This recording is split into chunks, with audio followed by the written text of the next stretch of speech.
Good morning. Kerry Green here from livebuildchange.com, and I am back in your earbuds today to talk to you about the morning mindset. The morning mindset is my little shot in your soul to encourage you to get your mind right for the day, to face the situations and relationships and circumstances of this day in a way that honors God. And you can only do that as you're thinking rightly to start out the day.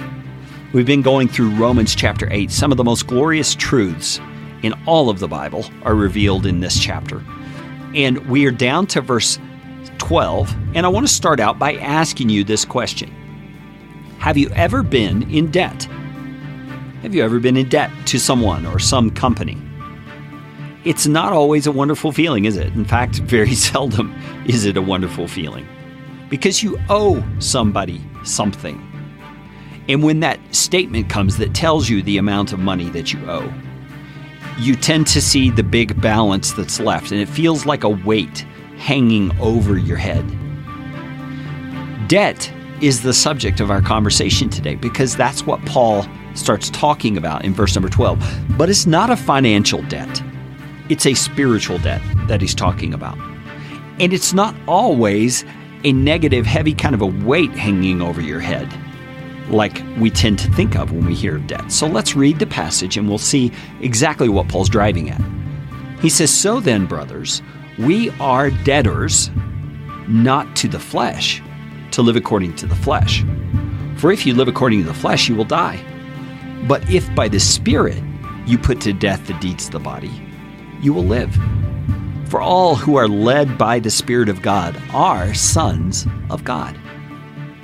And so what's he mean when he says we are debtors? He says not to the flesh, to live according to it. So then what's the opposite? What is it that we are debtors to?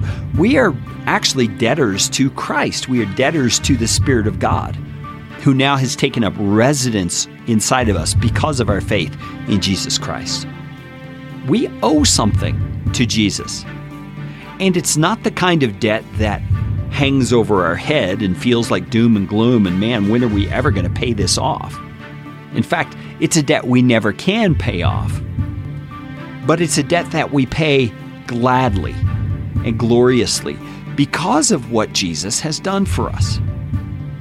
You see, it's not where he made this arrangement with us where he would give us salvation, but we would have to pay him back with interest. No, it's a different sort of a debt. It's a debt of gratitude. It's a debt of thankfulness. It's a debt of our very being because he has redeemed our very being. He's redeemed our souls. And we are now led by the Spirit of God and are therefore sons and daughters of God. And he says in verse 15, you did not receive the spirit of slavery to fall back into fear. And he's meaning fear of sin and fear of judgment.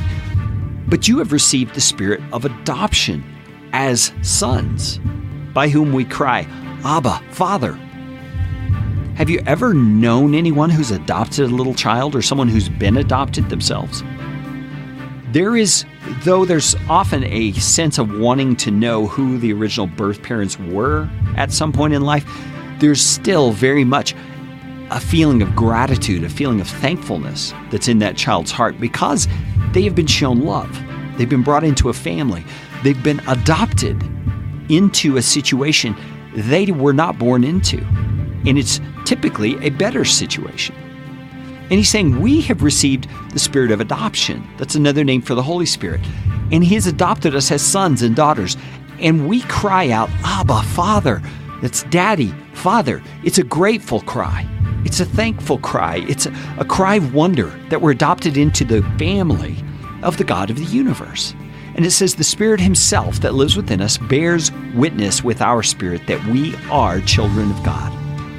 And if children, then we are heirs, heirs of God and fellow heirs with Christ, provided we suffer with him in order that we may also be glorified with him. So that gets back to this idea of debt. We are in debt to Christ for what he's done for us, and we are to suffer with him in this life in order to be glorified with him. We'll talk more about that, but for today, just remember, you're adopted by the King of the universe. Go and live that way.